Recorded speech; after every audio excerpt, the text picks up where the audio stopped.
This is our CA18 turbo Nissan Silvia motor that we're putting into our rear-wheel drive Mitsubishi Lancer build. How many kilometers are on the motor? I don't know. What condition is the motor in? I do not know. I bought this as a motor and gearbox package sight unseen. We paid $2,500 for the whole lot, which I think is a fantastic deal. But now it's time to tear this thing apart and see what condition the motor's in and give this thing a new lease on life. Since removing our 4G93 motor, we've made fantastic progress with our rear-wheel drive swap. Our MX-5 rear subframe is in, along with our custom gearbox tunnel and S13 Silvia front end. Now it's time for the fun stuff, making our crusty turbo CA18 motor look pretty. So I'm sure you guys are wondering what our plans are for the motor. Well, basically we're going to do a very simple refresh, as long as everything looks all good on the inside, of course. Basically what we're going to do is make this thing look a whole lot nicer, but I don't want to let the magic out of the motor. So we're not going to be pulling the pistons out, pulling the rods out and putting anything forged in it. We're going to leave it as stock as we can. So we will be putting a set of ARP head studs in this. We've ordered them, they're on the way, but we don't need to do that today. I'm going to swap those out one for one when they arrive. This motor should be more than good for 220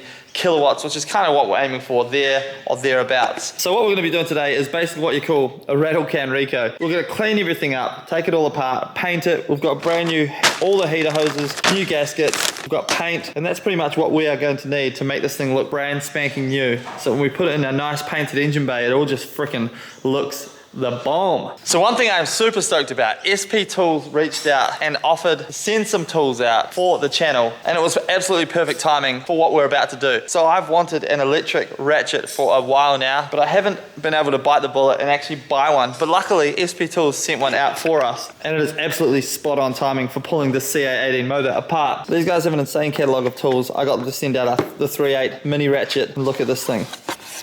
Ooh, doctor.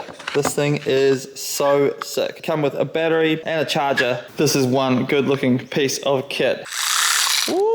Huge thank you to SP Tools for coming on board. Links in the description if you want to check out their stuff. Also, jump on their Instagram for me, give them a follow, and let them know Mike Lake sent you. It always helps supporting the people that support the channel. So let's go ahead and start pulling the CA apart. The first thing I want to do, get these rocker covers off and see what the condition of the cams look like, because that'll give us a lot of insight into how this motor's been looked after, and hopefully it looks like it's in usable condition at least. As you can see just from looking at the back of the motor, this thing has a bit of oil residue and stuff everywhere, so she needs a dang good clean.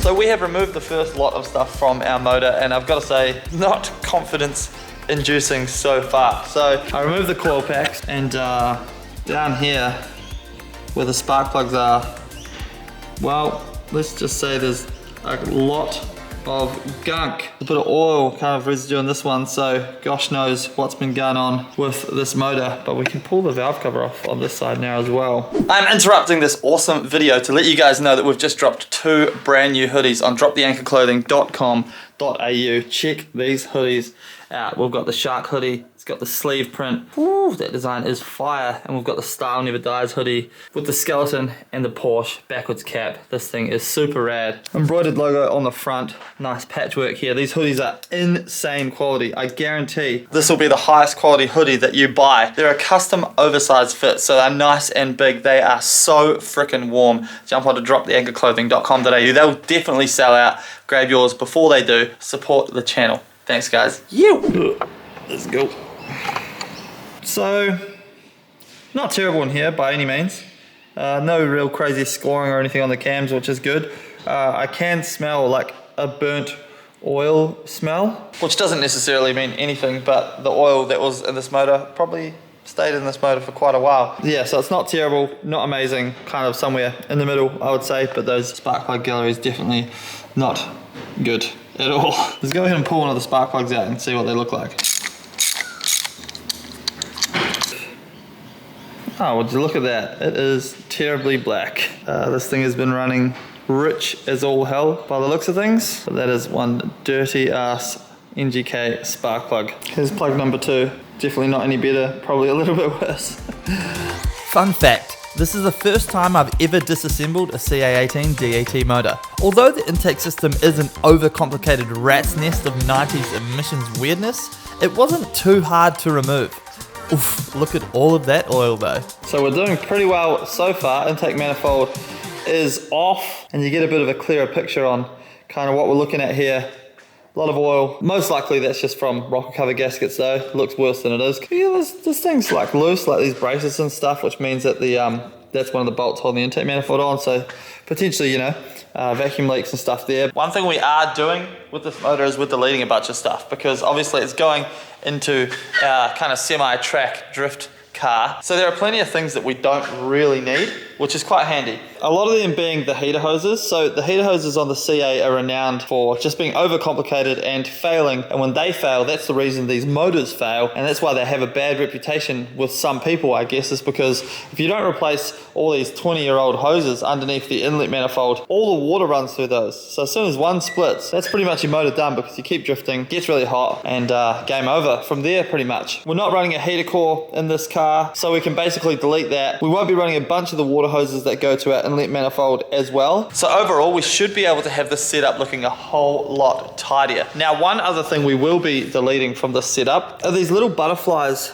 inside the inlet manifold. Probably really hard to see on camera. You can kind of see it in there, but basically when you rev, there's like a valve here which we've already removed right here that has a vacuum line attached to it, and basically this would go in and out with vacuum. That would give it a bit of a different torque response down low and up top, which is all good NA, I guess, but we're going turbo. That is not needed. It overcomplicates things and it means you have to run a whole bunch of crazy vacuum lines all on the inlet manifold, which just makes everything look overcomplicated and yucky, and that's just more things that can fail on the motor. We want to keep this as simple as possible. Motor go brr, turbo goes happy days, right? So we're going to remove the second half of the inlet manifold and we're going to delete those butterflies from in there. As I said earlier, I haven't actually tore down a CA motor before, so it's quite a fun experience, but everything's all just nuts and bolts. You take your time, undo nuts, undo bolts, and slowly everything starts to come off, as it is with everything.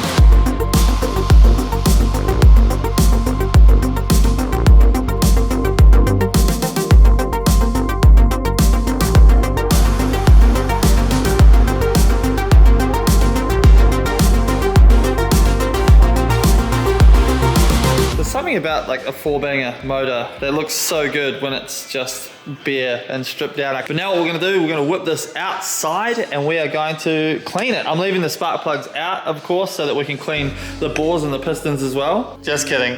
I know you were sitting there like, what the hell? No way, he's not serious. He's not going to clean the inside of the bores. Kidding, I'm not going to do that. Time to water blast. This is the satisfying part. Enjoy.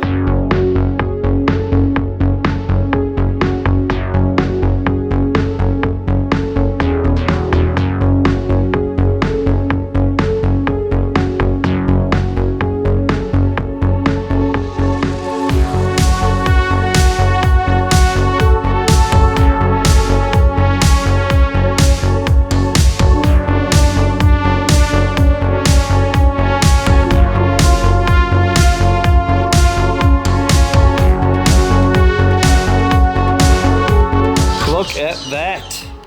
Bare motor, nice and clean, kind of. Much cleaner than it was before, which is rad. I stuck the spark plugs back in, cleaned it all, put the greaser in there, and then turned this upside down and then blasted it out so it all fell out, which is nice, and it's way better now, which is cool. So we've organized the chaos here on the bench. But what we also have is half of our inner intake manifold, and we are removing these butterflies. I forgot to film undoing the butterflies themselves, but basically they're just screws in here that you undo, and then you can just pull, boom, and that is our butterflies gotten rid of. Nice and clear. So what we do now, clean it up. On either side, is going to pull these rubber seals out, and he'll go ahead and TIG that up for me. This is always a long and tedious process, but I always love doing stuff like this. Bang on a podcast, chill out, no interruption, and just put this puzzle made for adults back together.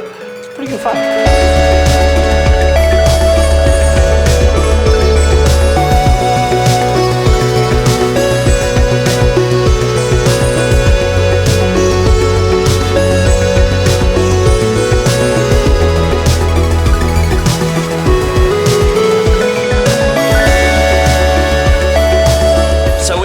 Amazing progress on our CA18 motor refresh. The block is all looking super nice, and the head, everything's nice and cleaned out. Looking awesome. So, one thing Woz showed me was this tool here. It's so freaking handy. So see these wires right here? Well, they, when you push the button, expand out.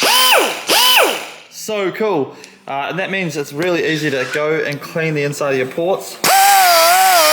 So good, and everywhere that you just can't get in with a normal like wire brush. So I've managed to clean up like the front of our motor all super nice, and everything's starting to look pretty fresh, which I'm very, very happy about. So as we've been progressing, refreshing the motor, I've made a couple of decisions. The first being that we are going to replace all the timing belt and everything. That's kind of a no-brainer because we've got everything apart right now. Timing belt is so important because if that goes, things smash into each other, your bend valves and all that, and that's pretty much the end of the motor. So we'll be replacing that. New timing belt, new water pump, but also I've decided we're going to order a new head gasket and ARP studs. Again, simply because we already have the motor pretty well apart. So it would be kind of silly to not throw a new gasket in, especially because we don't know the condition of this gasket. And also that'll give us a nice look at the top of the pistons when we take the head off. We won't be doing that in that video. I've already ordered the head gasket, the studs, and the timing belt. But for now, we'll still be able to throw most of the motor back together. Speaking of, as you saw in the B-roll footage, Woz has kindly tigged up our intake manifold parts. So we no longer have the butterfly valves in there, and we no longer have any holes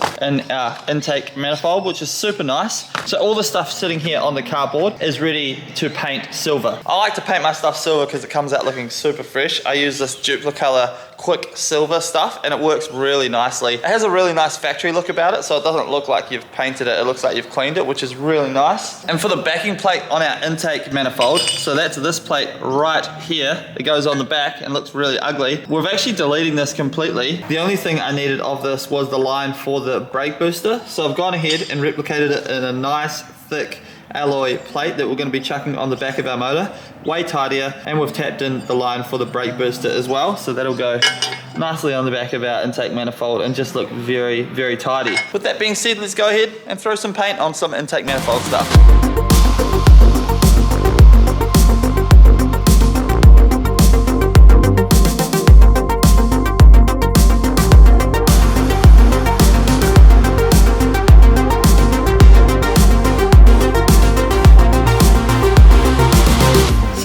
Parts are nice and beautifully sprayed, but now we get to do my favorite part of all, and that is paint the rocker covers, or the valve covers, whatever you want to call them. So the color we're going for is wrinkle red, and that's because we want to pay homage to the old valve cover that was on our old motor that was in the Fwd, and that is the 4G93. There's the valve cover right there, looking a little sad by itself. I actually decided to keep that valve cover in case one of you guys wanted it, so maybe let me know, slide into my DMs if one of you guys buys a Drop the Anchor hoodie that I told you about at the start of the video and you want that valve cover. I'm happy to throw it in as a wall ornament for you guys, happy to sign it as well or whatever if you want. But we're gonna go ahead and paint our valve covers wrinkle red. Now CA, it needs to have a red valve cover anyway, so I'm pretty happy with that. Unfortunately, we couldn't find the wrinkle red that I usually use, so this is the only stuff I could find. Never used it before. The old stuff's heat activated, but from what I can see, I don't know if this stuff is heat activated. So what we're gonna do, we'll lay down the first coats and see whether it starts to wrinkle, and if not, maybe we'll try the heat gun and see if we can get it to look a nice. But the color, I believe, is spot on, and the fact that we're painting red onto already red valve covers makes it quite easy. Now I've scuffed the valve covers quickly with some sandpaper just to give it a rough surface for this stuff to stick to,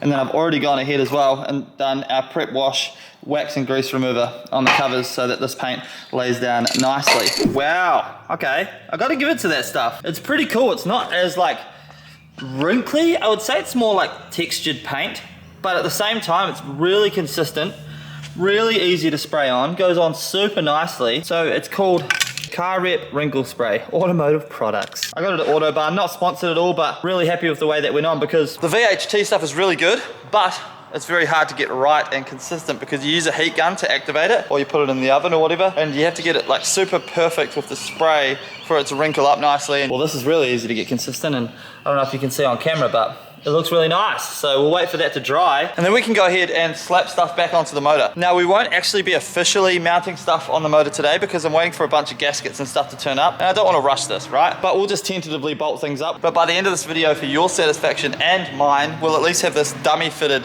fully together so that we can stand back, look at it, admire it, and see kind of how far we've come from the start of this video to now. It's all about them satisfactions, you know. The sump, by the way, I haven't reconditioned, obviously. We're gonna pull that off. We're gonna weld an oil return fitting to it, and I'll clean that all up while it's off the engine. So don't smash me in the comments about that. This is the fun part, the part where all of our hard work and patience pays off, putting the puzzle back together. Although we still have to throw all of the new gaskets and belts into the motor, it feels awesome bringing this crusty old motor back from the dead.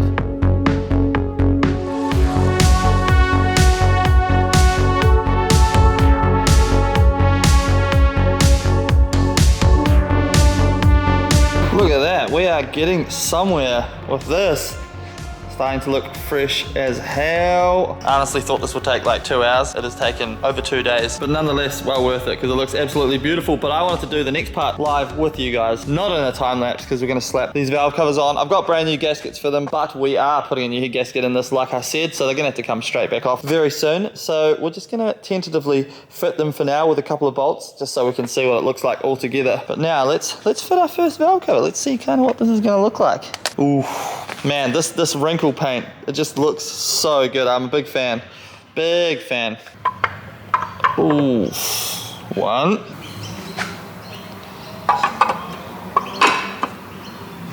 And 2. Oil cap back on. Boom. Man, fresh valve covers look so damn good.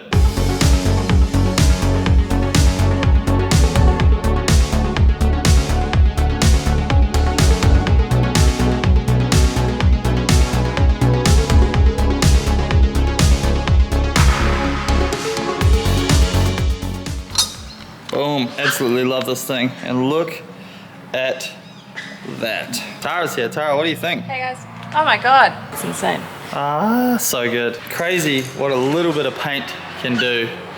That is just gonna look so goddamn good in that engine bay. I know all we did was paint a couple of things and kind of tidy stuff up, but like, I'm still absolutely wrapped with the result. Realistically, we've done a huge amount in this video. I also fully welded up the turbo manifold as well, so that's all done.